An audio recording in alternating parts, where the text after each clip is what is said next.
नमस्कार मित्रांनो, स्वागत आहे आणखी एका मनोरंजन व्हिडिओमध्ये। आज आपण या व्हिडिओमधून पर्यटन स्थळे पाहणार आहोत, त्यासाठी हा व्हिडिओ संपूर्ण पहा। मित्रांनो, दापोली हे शहर महाराष्ट्रातील सर्वात प्रसिद्ध आणि लोकप्रिय पर्यटन स्थळ आहे।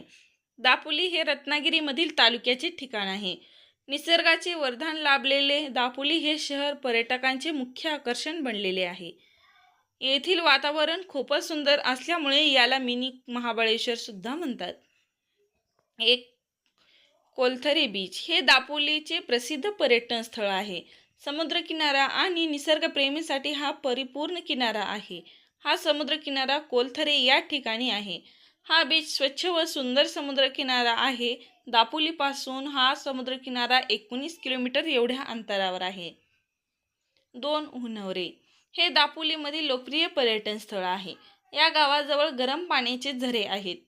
या कुंडामध्ये आंघोळ केल्यास त्वचेचे रोग आणि वातरोग कमी होतात। दापोलीमधील बरेच लोक गरम पाण्याने आंघोळ करायला येत असतात।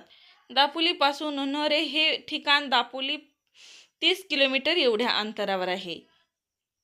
पन्हाळे काजी लेणी मित्रांनो, ही दापोलीतील पुरातन लेणी आहे। येथे साधारणतः 30 बौद्ध लेण्या आहेत। येथे त्रिपुर सुंदर गणेशजी यांच्या देखील मूर्त्या कोरलेल्या पाहायला मिळतात।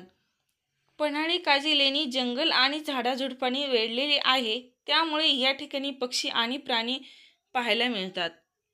4 परशुराम भूमी ही निसर्ग सौंदर्यासाठी प्रसिद्ध असलेली टेकडी आहे। संपूर्ण कोकण भूमी ही परशुरामानेच निर्माण केलेली आहे।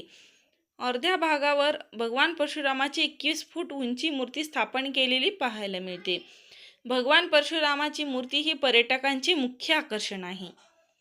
केळशी बीच हा बीच दापोलीमधील प्रसिद्ध लोकप्रिय बीच आहे।